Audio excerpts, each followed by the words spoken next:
mécréants, demeure pour vous un ennemi déclaré. Et lorsque, Mohammed, tu te trouves parmi eux, et que tu les diriges dans la salate, qu'un groupe d'entre eux se mette debout en ta compagnie en gardant leurs armes, puis lorsqu'ils ont terminé la prosternation, qu'ils passent derrière vous, et que vienne l'autre groupe, ceux qui n'ont pas encore célébré la salate, à ceux-ci alors d'accomplir la salate avec toi, prenant leurs précautions et leurs armes. Les mécréants aimeraient vous voir négliger vos armes et vos bagages, afin de tomber sur vous en une seule masse. Vous ne commettez aucun péché, si, incommodé par la pluie ou malade, vous déposez vos armes. Cependant, prenez garde. Certes, Allah a préparé pour les mécréants un châtiment avilissant. Quand vous avez accompli la salate, invoquez le nom d'Allah, debout, assis ou couché sur vos côtés. Puis, lorsque vous êtes en sécurité, accomplissez la salate normalement, car la salate demeure pour les croyants une prescription à des temps déterminés. Ne faiblissez pas dans la poursuite du peuple ennemi. Si vous souffrez, lui aussi souffre comme vous souffrez, tandis que vous espérez d'Allah ce qu'il n'espère pas. Allah est omniscient et sage. Nous avons fait descendre vers toi le livre avec la vérité, pour que tu juges entre les gens selon ce qu'Allah t'a appris, et ne te fais pas l'avocat des traîtres. Et implore d'Allah le pardon, car Allah est certes pardonneur et miséricordieux. Et ne dispute pas en faveur de ceux qui se trahissent eux-mêmes. Allah vraiment n'aime pas le traître et le pécheur. Ils cherchent à se cacher des gens, mais ils ne cherchent pas à se cacher d'Allah. Or, il est avec eux quand ils tiennent la nuit des paroles qu'Allah n'agrée pas. Et Allah ne cesse de cerner par sa science ce qu'ils font. Voilà les gens en faveur desquels vous disputez dans la vie présente. Mais qui va disputer pour eux devant Allah au jour de la résurrection? Ou bien qui sera leur protecteur? Quiconque agit mal ou fait du tort à lui-même, puis aussitôt implore d'Allah le pardon, trouvera Allah pardonneur et miséricordieux. Quiconque acquiert un péché ne l'acquiert que contre lui-même, et Allah est omniscient et sage. Et quiconque acquiert une faute ou un péché, puis en accuse un innocent, se rend coupable, alors, d'une injustice et d'un péché manifeste. Et n'eût été la grâce d'Allah sur toi, Mohammed, et sa miséricorde, une partie d'entre eux t'aurait bien volontiers égaré. Mais ils n'égarent qu'eux-mêmes, et ne peuvent en rien te nuire. Allah a fait descendre sur toi le livre et la sagesse, et t'a enseigné ce que tu ne savais pas, et la grâce d'Allah sur toi est immense. Il n'y a rien de bon dans la plus grande partie de leur conversation secrète, sauf si l'un d'eux ordonne une charité, une bonne action, ou une conciliation entre les gens. Et quiconque le fait, cherchant l'agrément d'Allah, à celui-là nous donnerons bientôt une récompense énorme. Et quiconque fait scission d'avec le messager, après que le droit chemin lui est apparu, et suit un sentier autre que celui des croyants, alors nous le laisserons comme il s'est détourné, et le brûlerons dans l'enfer. Et quelle mauvaise destination! Certes, Allah ne pardonne pas qu'on lui donne des associés. À part cela, il pardonne à qui il veut. Quiconque donne des associés à Allah s'égare très loin dans l'égarement. Ce ne sont que des femelles qu'ils invoquent en dehors de lui, et ce n'est qu'un diable rebelle qu'ils invoquent. Allah a maudit le diable, et celui-ci a dit, « Certainement je saisirai parmi tes serviteurs une partie déterminée.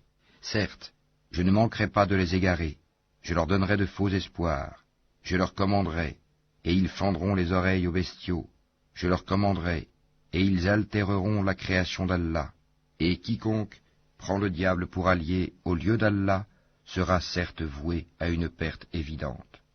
Il leur fait des promesses et leur donne de faux espoirs, et le diable ne leur fait que des promesses trompeuses. Voilà ceux dont le refuge est l'enfer, et ils ne trouveront aucun moyen d'y échapper. Et quant à ceux qui ont cru et fait de bonnes œuvres, nous les ferons entrer bientôt au jardin sous lesquels coulent les ruisseaux, pour y demeurer éternellement. Promesse d'Allah en vérité, et qui est plus véridique qu'Allah en parole. Ceci ne dépend ni de vos désirs, ni des désirs des gens du livre. Quiconque fait un mal sera rétribué pour cela, et ne trouvera en sa faveur, hors d'Allah, ni allié, ni secoureur. Et quiconque, homme ou femme, fait de bonnes œuvres, tout en étant croyant, les voilà ceux qui entreront au paradis. Et on ne leur fera aucune injustice, fût-ce d'un creux de noyau de date.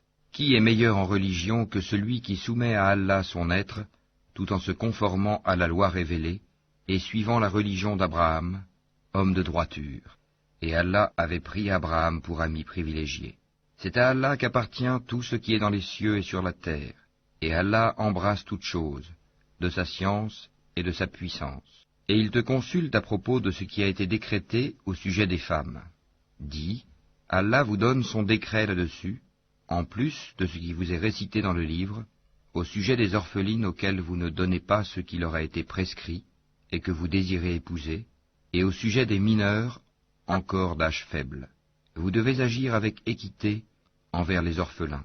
Et de tout ce que vous faites de bien, Allah en est certes omniscient. Et si une femme craint de son mari abandon ou indifférence, alors ce n'est pas un péché pour les deux s'ils se réconcilient par un compromis quelconque, et la réconciliation est meilleure puisque les âmes sont portées à la ladrerie. Mais si vous agissez en bien, et vous êtes pieux, Allah est certes parfaitement connaisseur de ce que vous faites. Vous ne pourrez jamais être équitable entre vos femmes, même si vous en êtes soucieux. Ne vous penchez pas tout à fait vers l'une d'elles, au point de laisser l'autre comme en suspens. Mais si vous vous réconciliez et vous êtes pieux, donc Allah est certes pardonneur et miséricordieux. Si les deux se séparent, Allah, de par sa largesse, accordera à chacun d'eux un autre destin. Et Allah est plein de largesse et parfaitement sage. À Allah seul appartient tout ce qui est dans les cieux et sur la terre. Craignez Allah. Voilà ce que nous avons enjoint à ceux auxquels avant vous le livre fut donné, tout comme à vous-mêmes. Et si vous ne croyez pas, cela ne nuit pas à Allah, car très certainement, à Allah seul appartient tout ce qui est dans les cieux et sur la terre. Et Allah se suffit à lui-même, et il est digne de louange. À Allah seul appartient tout ce qui est dans les cieux et sur la terre, et Allah suffit pour s'occuper de tout. S'il voulait, il vous ferait disparaître, ô gens, et en ferait venir d'autres, car Allah en est très capable.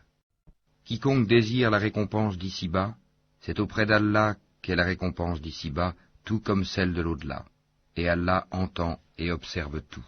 Ô les croyants, observez strictement la justice, et soyez des témoins véridiques, comme Allah l'ordonne, fût-ce contre vous-même, contre vos pères et mères ou proches parents. Qu'il s'agisse d'un riche ou d'un besogneux, Allah a priorité sur eux deux, et il est plus connaisseur de leur intérêt que vous. Ne suivez donc pas les passions, afin de ne pas dévier de la justice. Si vous portez un faux témoignage, ou si vous le refusez, sachez qu'Allah est parfaitement connaisseur de ce que vous faites. Ô les croyants, soyez fermes en votre foi en Allah, en son messager, au livre qu'il a fait descendre sur son messager, et au livre qu'il a fait descendre avant. Quiconque ne croit pas en Allah, en ses anges, en ses livres, en ses messagers et au jour dernier, s'égare loin dans l'égarement. Ceux qui ont cru, puis sont devenus mécréants, puis ont cru de nouveau, ensuite sont redevenus mécréants, et n'ont fait que croître en mécréance, Allah ne leur pardonnera pas, ni les guidera vers un chemin droit. Annonce aux hypocrites qu'il y a pour eux un châtiment douloureux. Ceux qui prennent pour alliés des mécréants au lieu des croyants, est-ce la puissance qu'ils recherchent auprès d'eux? En vérité, la puissance appartient entièrement à Allah. Dans le livre, il vous a déjà révélé ceci. Lorsque vous entendez qu'on renie les versets, le Coran, d'Allah, et qu'on s'en raille, ne vous asseyez point avec cela jusqu'à